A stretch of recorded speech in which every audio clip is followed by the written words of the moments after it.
Erie. Morning, everybody. How we doing? Welcome back for another Flagship City Sports Talk. It is Monday, December 2nd on this snow globe of a city we have going on here. We are not in the studio today, obviously. We are trying to adhere, trying to stay safe, trying to stay warm, trying to stay, into the season, I guess. We're still on our holiday break. But I'm not alone. As always, joined by my guy, the Honorable Paul Adamczak. Paul, how you doing, man? I'm doing well, Nick. Good to see you on the live stream. Much better camera quality than me, so this is a lot of fun. Staying warm and dry for the moment here out in the borough of Girard, which has gotten absolutely pummeled. Yeah. But we're safe and we're warm and everything. We still have power, so what can I complain about? Yeah, can't complain. And you got the Christmas tree already up. You're in the festive mood. I like it.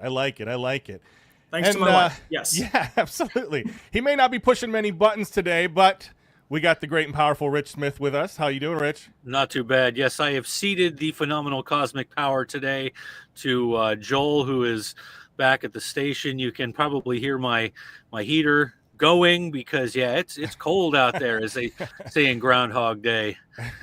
I'm in my basement studio and I got my little space heater running as well, so I can feel that too. And helping us out on the live stream, Isaac Petcash. Welcome back, buddy, from the Gem City Sports Network. How you doing, bud? What's up, boys? I think I got more of a workout this weekend shoveling than I would have lifting 90-pound weights. I don't lift weights all the time to begin with anyway, but man, Paul, I think I only live a few minutes from Paul. It's been brutal. It has been brutal in Girard, but again, to echo his sentiment, we are lucky, we are blessed. I think I'm still half asleep from Thanksgiving dinner that I had on Thursday and Sunday. We're ready to roll. Let's go. That's it. And we talked about Rich not having the phenomenal cosmic powers this morning, and I am going to bring in the big boss, Joel Natale. Joel's helping us out here this morning. Joel, give us a report from the field. How are the streets of Erie right now? Well, remember the lunar rover that you might have watched a film clip in grade school in social studies? Yeah. This is what it's like driving. But the problem is, it doesn't matter whether you have four-wheel drive or whatever. The side streets are blocked in or blocked by other vehicles. And I almost was one of those vehicles on the way to the studio. I made a lunkhead decision to try to come in, and I made it thanks to some dudes that were on their way to work, and they helped push me out, and I was able to make it down State Street. But if you don't have to go anywhere, if you're not if you don't have a medical situation or non-essential worker, do not try to go, and certainly don't try to go with all-weather radials on and front-wheel drive. It's not going to go. You heard it here. Flagship City Sports Talk is essential. So we are here. We are. Exactly. That was my takeaway as well. Yeah, exactly. Your break from reality. Yeah, it's crazy out there, though. I mean, because I'm not afraid of driving in the snow. I love driving in the snow. I grew up in the country, just kind of lean into the turns, have some fun with it, right? But man, was it awful. And it's not even like I'm fine. I can have complete control of my car. But even on like 79 and 90, all of a sudden, you're doing your 40, you're 35, whatever you need to do to stay safe. And then you get some jerk in a, lifted S10 or a lifted Chevy Silverado Dodge Ram flying by you at 55. And it's like, this is why they shut down the roads. You are the problem. No, it's usually a bone stock Honda Accord that just is like, I'm fine. Can I throw this out there? Chains on the tires. Go ahead, I need to rant for a minute. If you are out, if you have to be out, turn your lights on. It doesn't matter if you can see the road. It matters if we can see you, and especially those boneheads with white cars. Riding around without lights on, you're asking to be an organ donor. So, just take it slow and turn your lights on. And that's all we're going to get into today on Flagship City Sports Talk, how to drive in the snow. No, listen, the guy who hasn't driven in the snow yet. No, listen, we could go on and on all day. I'm glad everybody's back. I'm glad everybody is safe and warm. Joel, even though you're in the studio, I'm glad you got there safely. I hope everybody had an amazing Thanksgiving break. We do have – it's not – it's light on the sports calendar right now, especially on the local side between holidays and we're kind of in between football and basketball. But we do have some stuff we want to get to today. We're going to preview some D10 basketball. We're going to talk Big Ten Conference Championship coming up, and then we're also going to overreact to the NFL week that was. So at first, let's jump into the North Shore Rewind. All right, so what we're going to do is we're going to kind of set this up and pass it around the room and just kind of like pick one of your teams that you are looking out for, teams you're intrigued by. We'll start on the boys' side, and Paul, we'll come to you first.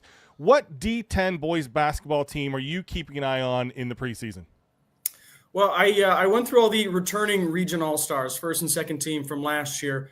Region 3 is going to be a battle. Youngsville, Eisenhower, Erie First Christian. Isaac, you mentioned it before the show. A lot of region shakeups, teams moving regions, teams moving classes. I think that's the real story from this year.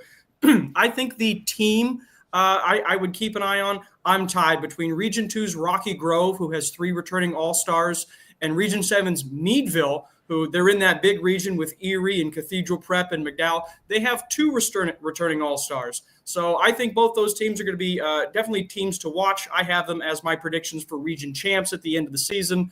But a lot of basketball to be played between now and then. A lot of storylines. I'm going to say Rocky Grove and Meadville. At the high school level, how important is it to have those returning players?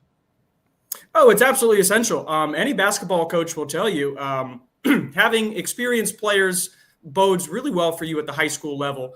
Teams that have guys come in 9th grade, 10th grade, they're kind of learning the game of basketball. They are really behind the 8 ball when you're coming into teams with established youth programs, playing 5th, 6th, 7th, 8th grade basketball, teams with 9th grade teams, then the junior varsity team. By the time you get to the varsity level, if you're a starter on a quality program, those are really, really good basketball players. And then teams like Rocky Grove and Farrell and Girard and Meadville and Cathedral Prep, who have all-stars year after year, these are programs, and I'll say McDowell, programs that year after year churn out talented basketball players, and you are really at a disadvantage if you don't have one of those all-stars. So guys who have played before coming in, earning all-star honors from the previous year, you have a leg up certainly in the beginning of the season. You know, and Isaac, he did it again. I said, give me one team, and what did he do? And I say 9. Isaac, what boys team do you have your eyes on this year? I have 2 as well, but I'm only going to name one. So that, Nick, you get a pick. In fact, Nick, if you want to go ahead, because I'm interested to see who you have, and then I'll base my pick based on that. I'll give you the floor, Nick, here. Sounds good. I have 2 as well, so I'll give my 1. And it's not necessarily that. It's more of like a gut feeling. I think a couple of these on the boys and girls side, as I've listed, are just gut feelings. And maybe it's because it was so fun to watch them last year, but the Girard boys basketball team has me intrigued. You know, they go 20-2 last year. They win the 3A title, and I just find myself wondering, can they repeat? Can they handle some of the seniors that have graduated? Can they move on from that? Can they bounce back from that, or was this just kind of a one-year wonder? So the Girard is a team that I'll be keeping my eye on here as we jump into tip-offs or this weekend. I'd argue Mark Strider is the top 3 coach in boys basketball. I think losing Jeremiah Delomo, Nate Edwards, and a few others is going to hurt. But, I mean, he's a coach that, as Paul mentioned, he can just reset nearly every single year. I'm going to go with 2. The first one I'm going to go with is a team that I actually, back when I was at the news station, picked to win District 10 as the 6th seed in 2A. That's Iroquois. What Ron Paisley is doing there with the Braves is unbelievable, and they get nearly everybody back. They lose Javion Lucas to graduation, but they get back Orlando Brown, Cole Bennett, Roman Caporal returns, Kellen Burrows there at the number 5 position. They move from 2A to 3A this year, so they're going to be in a tough region with a lot of teams, as you mentioned, the Fairview Girards of the world, who are going to be really tough to take down. But you look now at this Iroquois team and you think, okay, with Ron Paisley there and the experience he has in District 10, can they now start to make a run with all those starters back? And then the other one, too, and I think it goes without saying, but I think Cathedral Prep with all the guys they get back as well is going to be really tough now being in 4A as they move down from 5A to 4A this season. Spencer Canay returns. Max Wallace is back. Michael Thompson, their big man, is going to have a big part. Nando Moraki, who started hitting threes like it was nobody's business at the end of the year last year, he returns. So I think I look at those 2 teams, Iroquois and Cathedral Prep, with all they get back as teams to look out for this season in boys. Well, I think we all kind of danced around Cathedral Prep because I think that is one of the biggest stories that we'll see unfold this year is that change in division with Cathedral Prep. I mean, you're talking about a team that went 12-10 last year, but they're D10 champs. They're returning a lot of players, and they're moving down a class. That has a recipe for domination, and it'll be curious to see kind of how that starts to come together. Erie is another one. The Erie boys are another one that's more of maybe a gut feeling for me. I'm just kind of curious to see how they rebound this year. What's that? Always a lot of talent. Yeah, absolutely. And they went 16-6 last year, and they lost a close game to McDowell in the D10 tournament. So I'm just really curious to see, what they look like again in year 2. Erie, we talked about this during the football season. The Erie High team has been one of those teams that just has, I don't know, I feel like they're a year or two away every year, and then maybe this is the year for basketball.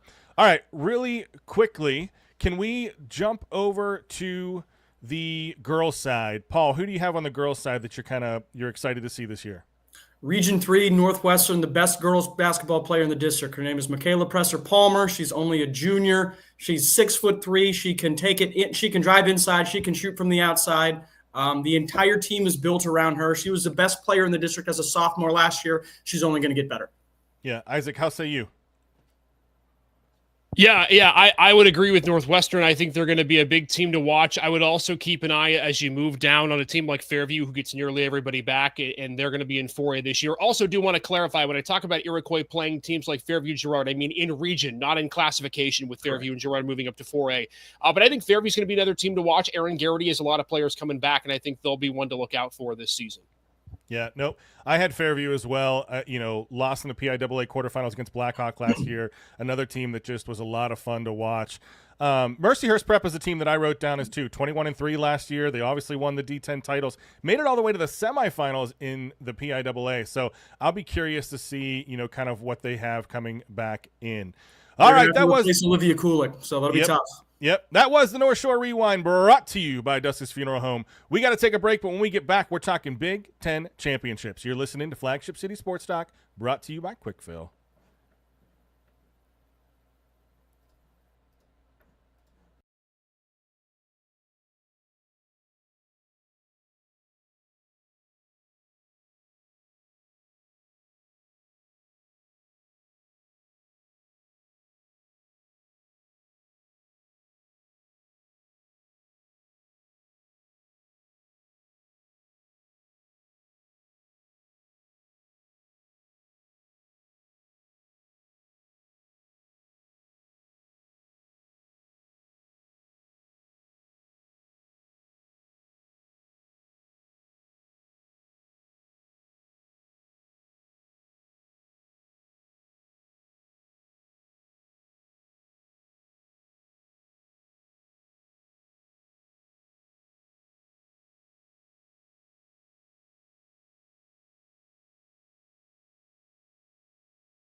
Welcome back.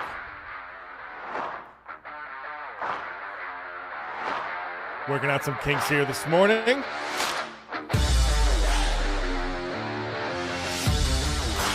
We're having fun, though. Why not try something new? I feel like the past month we've been figuring out some new things. So we're trying to stay current, trying to stay relevant, trying to stay on the air. Whew. Basketball's coming. Football's not over, though, fellas. We may not have a long way from the finish line. Yeah, seriously. We may have had a slow college football season here in Erie. But I'll tell you what, just down the road over at State College, they're having a pretty good year. So what I want to do, I want to get into some Penn State, Oregon, but I want to start here. All right, let's get into the campus corner. You're listening to Flagship City Sports Talk, brought to you by Quickfill.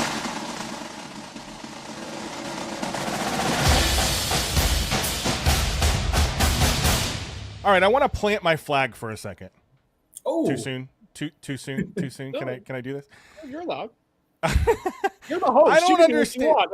You're going to find $100,000, but that's fine. I don't understand. Okay, listen.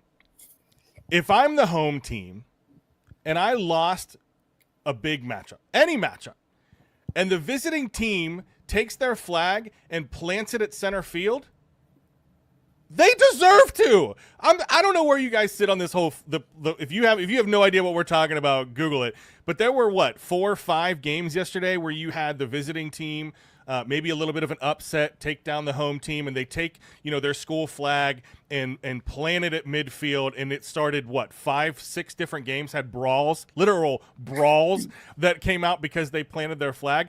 I look at it this way. Hey, if you lost on your home field, they deserve to plant their flag. I don't know where you guys sit on this, but it's all anybody's talking about here this morning on Monday. I'm 100% fine with it. Football is a sport where you get 60 minutes to fight the other guy for the final score of the game. And if you can't beat that guy up over the course of 60 minutes, why start after that? It was a close game. Yeah, no, I'm kind of serious about that.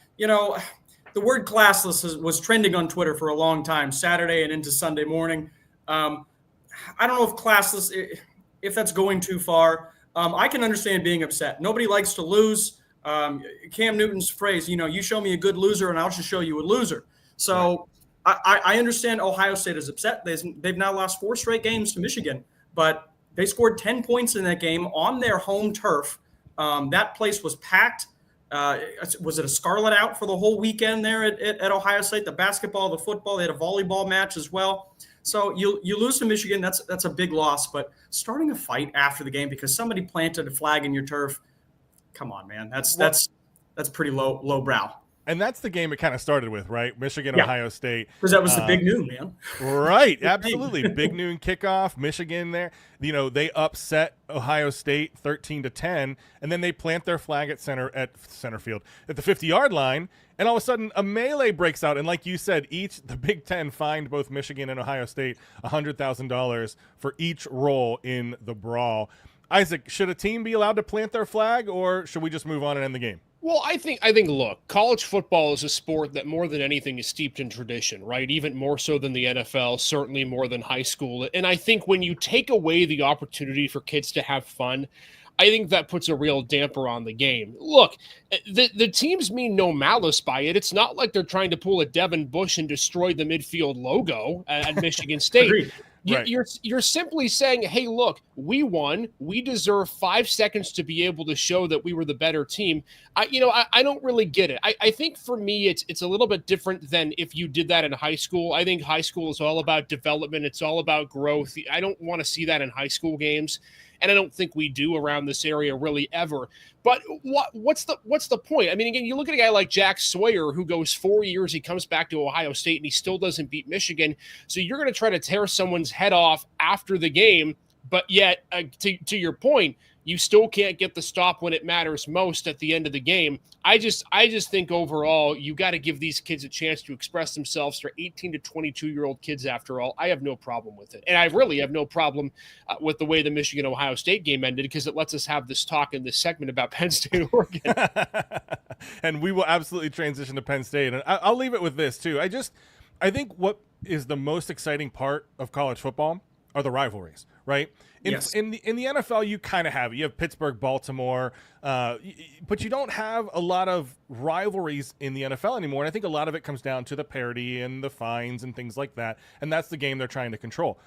But college football is all about rivalries. I mean, you have rivalries that are centuries old at this point, you know? So maybe it's not flag planning, but we got to be careful, I think, in terms of like, do we want them to celebrate? Do we want, like, yes, I want Michigan, Ohio State to be a brawl, not a literal brawl, but I want to see that rivalry. I want to see them fighting, even if they're, you know, undefeated going against, you know, a winless Ohio State team. I want them to battle into the end. I think that's where we're going to start to see that go away if these sanctions start to come down.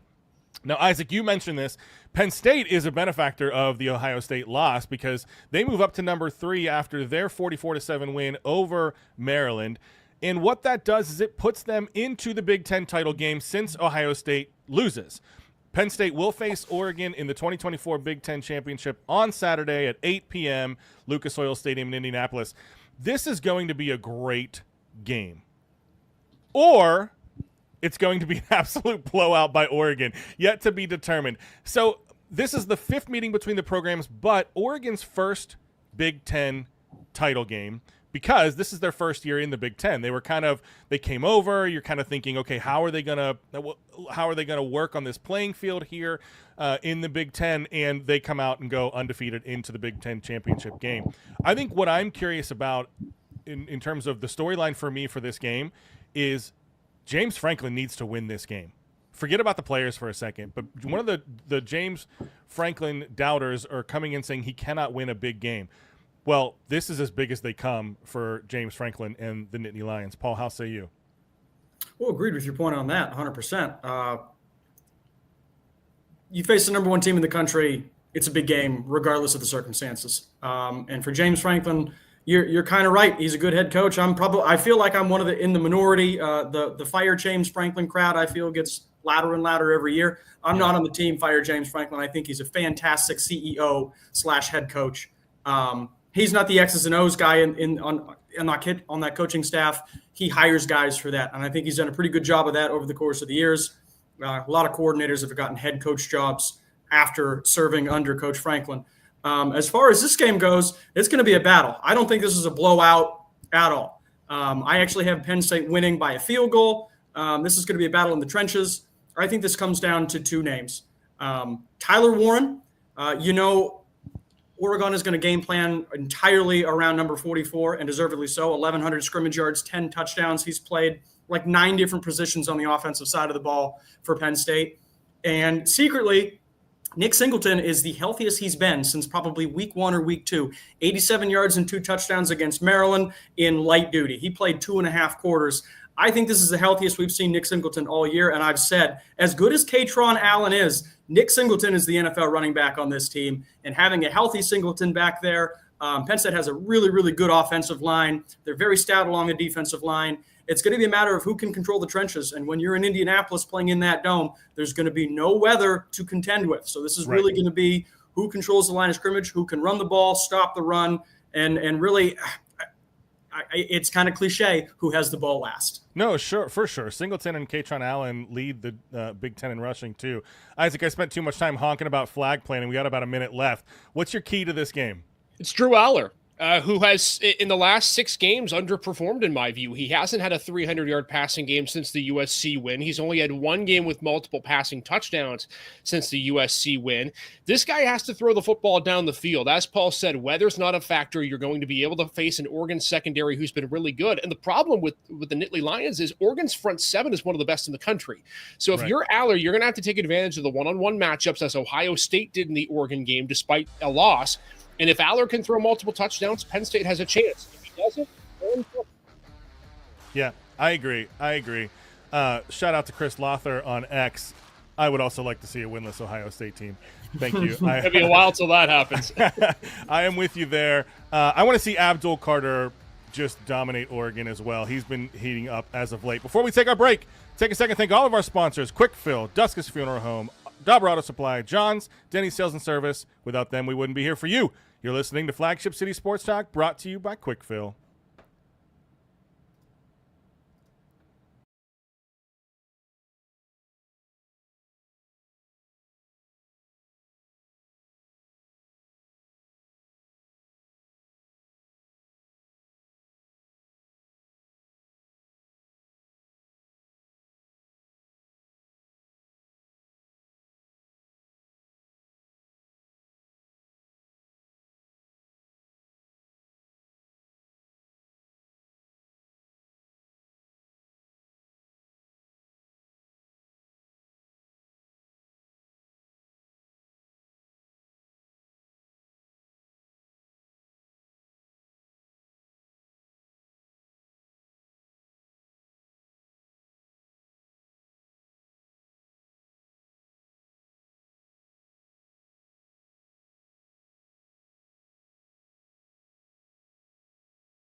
Welcome back.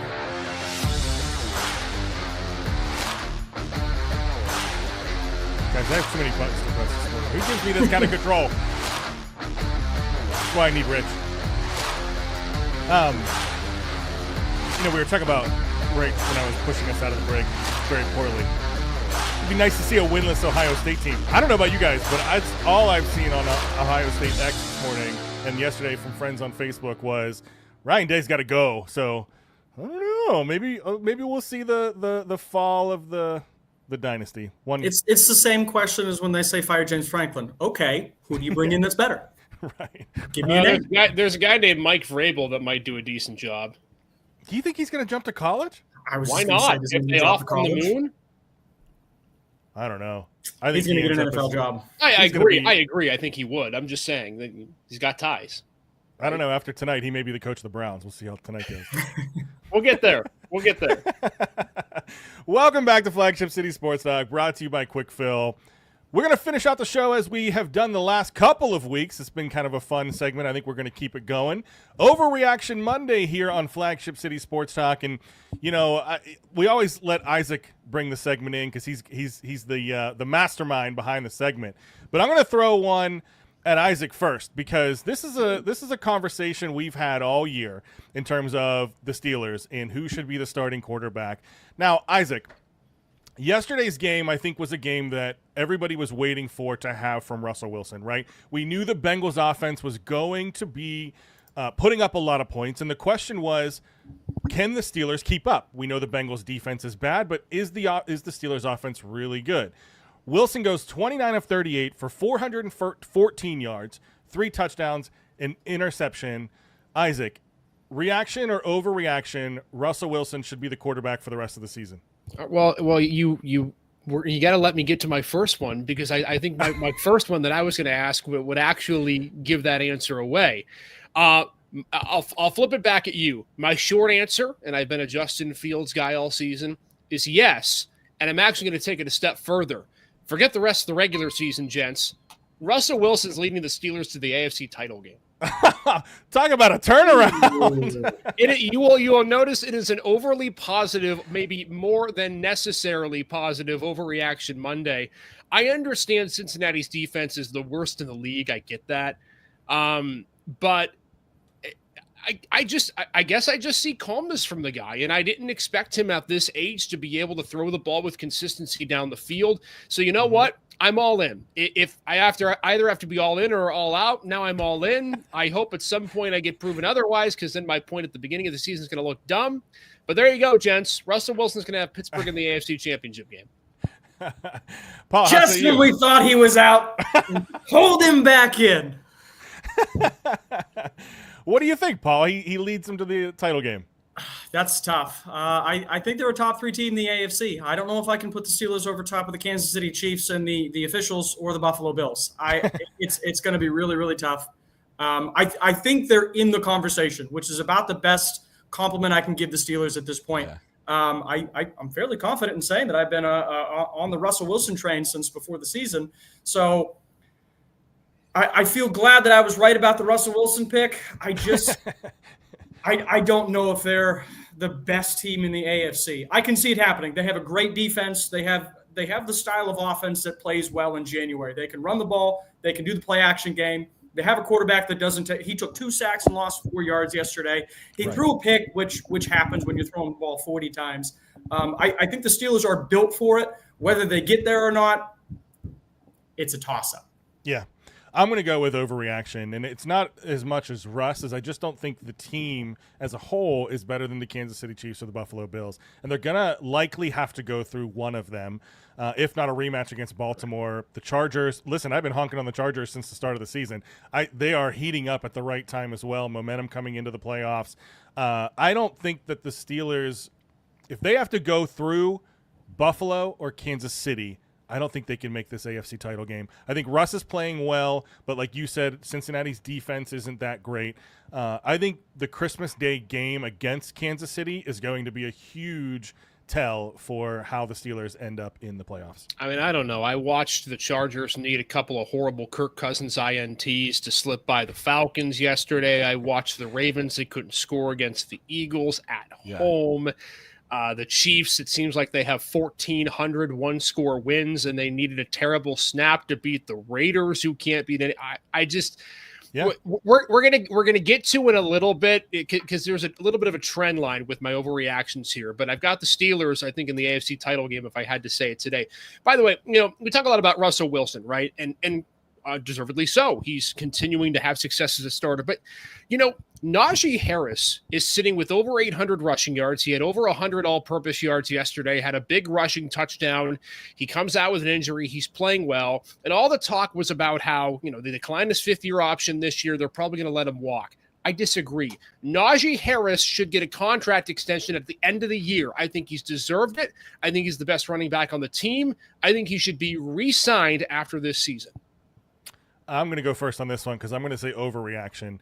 I am not a Najee Harris fan. I think he's been playing very well, and he's benefiting from an offensive line that is really starting to push people around here in the back half of the season. Yes, imagine saying that at the beginning of the season. Right. I mean, yeah, after those first couple games, you figured that Broderick Jones would have been cut by now. He's playing very, very well, and this scheme fits him very, very well. But I think Jaylen Warren is the better running back on this team, and he's a restricted free agent at the end of the year. I think that it is very unlikely that he is let go at the end of this year. And I think Najee is going to warrant too much money. And when you have the highest paid defense in the NFL, you're going to have to pay a quarterback next year because you have two starting quarterbacks making essentially zero money against the cap for the Pittsburgh. They don't have the money to be able to sign a guy like Najee Harris. So that leads to maybe cutting back on the price with the Jaylen Warren, who I think is a better back anyway. You make some good points from a salary cap perspective, but I am of the salary cap is fake persuasion. So I say keep all the good players that fit your system. I think Najee Harris absolutely deserves a contract extension. He's ran for 1,000 yards the last couple of seasons in an offense that wasn't as tailor-made for his style of ball. Right. And I think Arthur Smith in town, as long as Arthur Smith remains the offensive coordinator next season, I think he's going to want and need Najee Harris in that running back room. I absolutely think he deserves an extension. I think he's playing his best football. Numbers-wise, we'll see at the end of the season where he ranks compared to his other seasons. But I think this is the best Najee Harris we've seen in Pittsburgh. I don't see why you don't pay him. Well, let me put it to you this way. Is he as good or better than James Conner this year? Because Conner just picked up a 2-year, $19 million extension. You're talking about under $9 million a year. To Paul's point, Najee is 5th in the NFL in total carries. He runs the ball in Arthur Smith's offense. He's got more rushing yards this year than Conner. They're nearly equal in total touchdowns. Average yards per rush, 4.2 for James, 4 for Najee. I just think if James Conner is that important to a Cardinals offense that has Kyler Murray, I think Najee is that important to a Pittsburgh offense that has a resurgent Russell Wilson. I think that they should re-sign him. And it brings me to my next point from offense to defense. Speaking of guys they should re-sign, they should just sign TJ Watt to a 20-year contract. I know you can't do that, but they should. Guys, I know there was an argument last week when Myles Garrett came out and said what he said, and he had the 3 sacks in the first half or whatever. Just give TJ Watt the Defensive Player of the Year award now. Like, what are we doing? Like that, this is all over. Every week he just dominates. I don't understand what I don't know. I don't get it. Just give it to him now. Go ahead, Paul. Boy, it's hard for me to disagree with that and say that's an overreaction. The Browns game when Myles Garrett and TJ Watt were in the same stadium at the same time, Myles Garrett outplayed him. Yeah, what's the Browns record? What has Myles done the rest of the season besides that? I'm not looking at the record. I'm looking at the best defensive player on the best guy on that side of the ball. It's hard.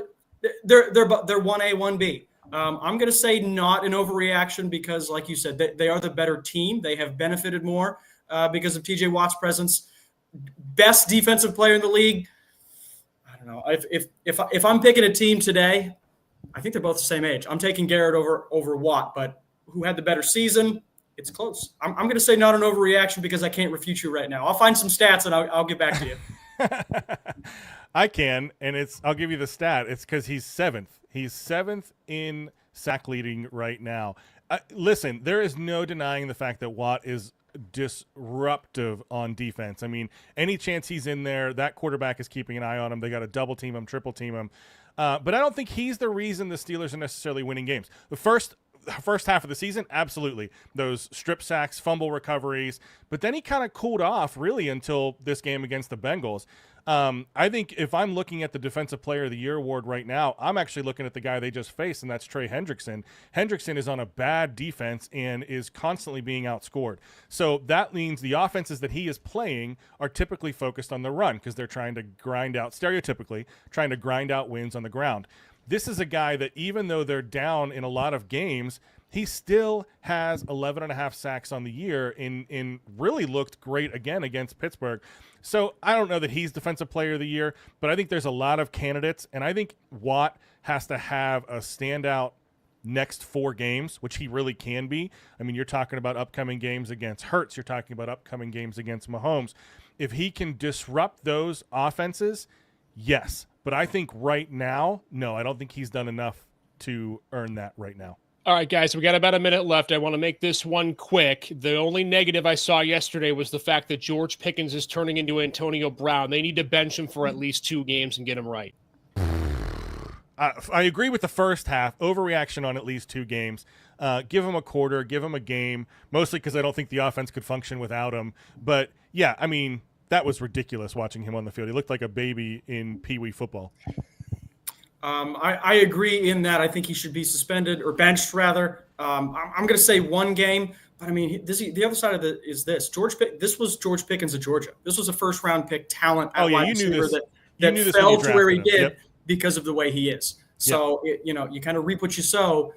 This is George Pickens. I do think he needs to be. I think the NFL needs to step in. I agree. You're gone for a game. We'll see. We'll see how that goes. We got to take a break. When we get back, we're talking some more Rust Belt headlines. You're listening to Flagship City Sports Talk, brought to you by Quickfill.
Welcome back.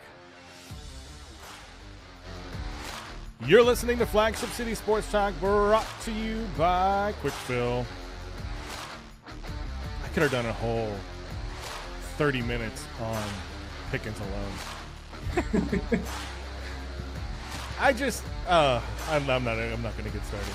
It's sad. We don't want to waste time because otherwise we would never get to the Bills. No. Speaking of the Bills, let's go ahead and get into some more overreaction here in the Rustbelt Rundown.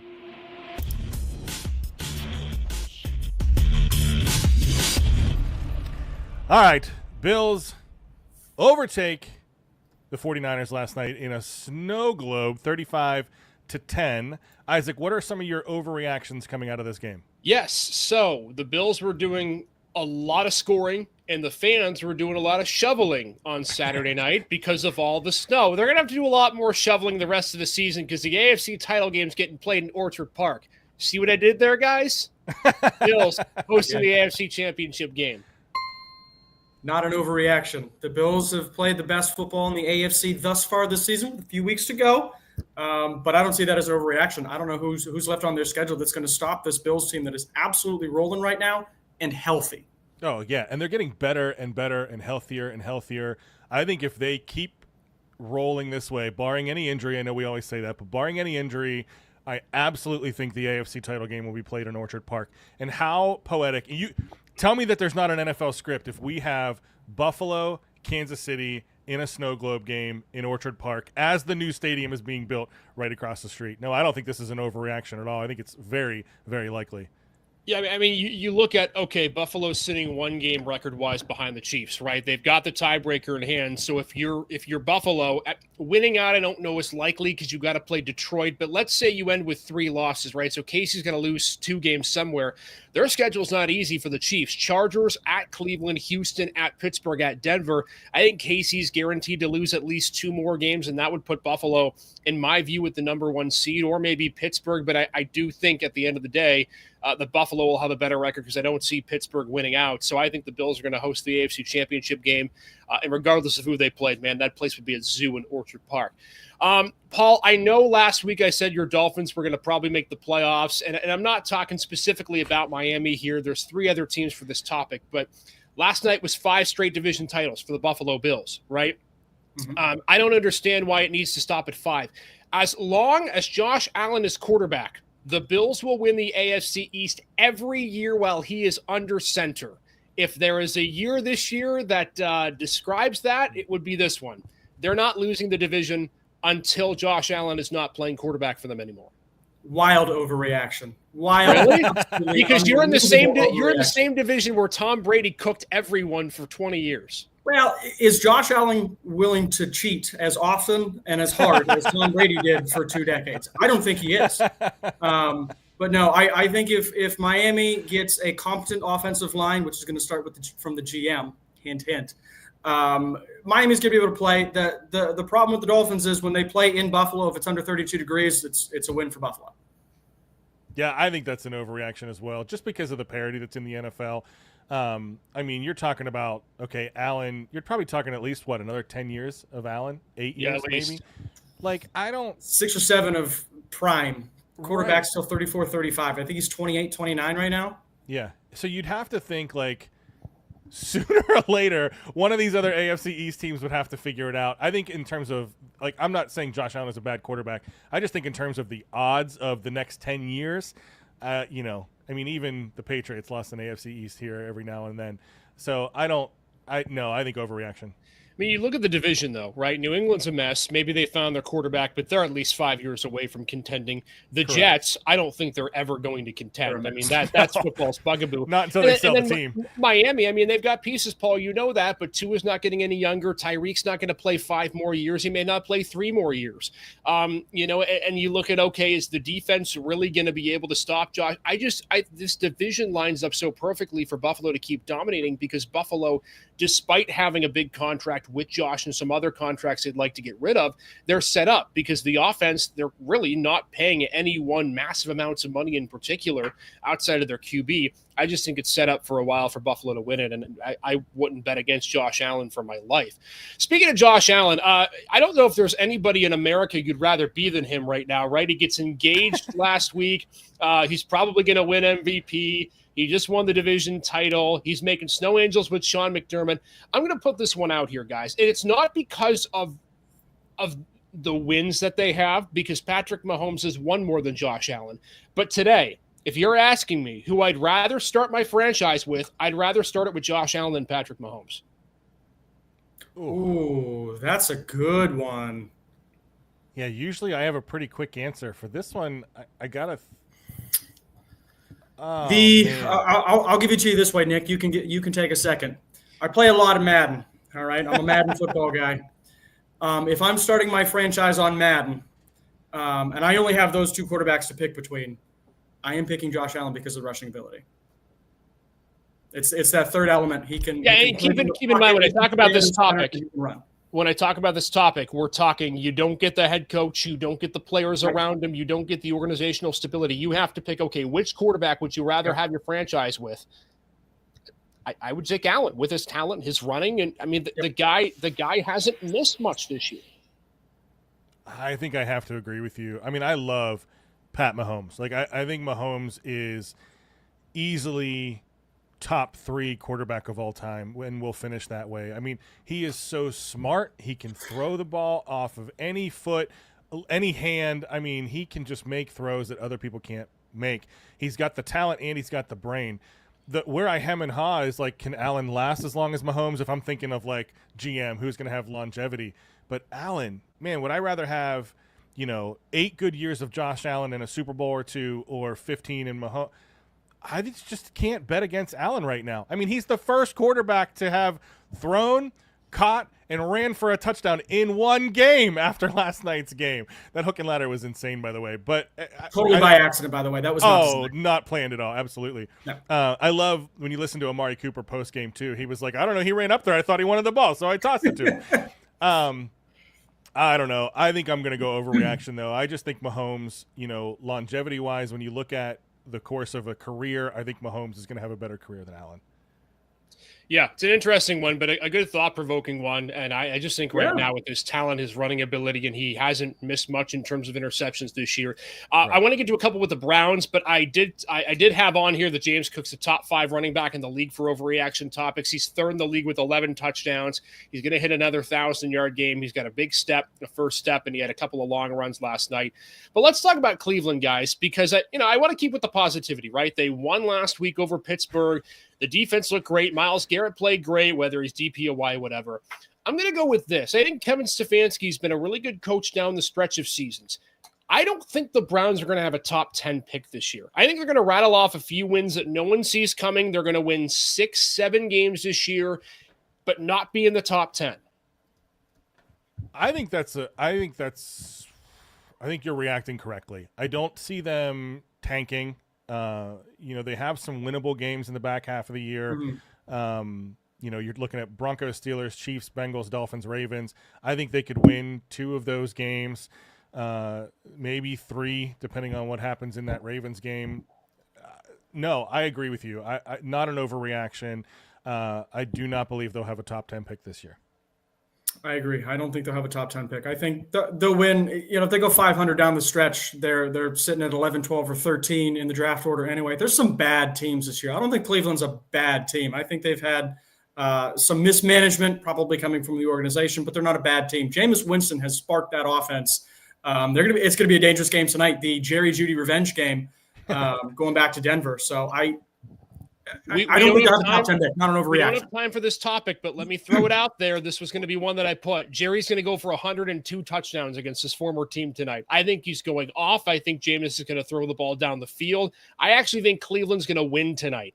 I think they've got some sort of mojo going. I think Jameis is going to play well. I think Bo Nix is due for a down game. I think Cleveland gets the upset tonight and Jerry goes off.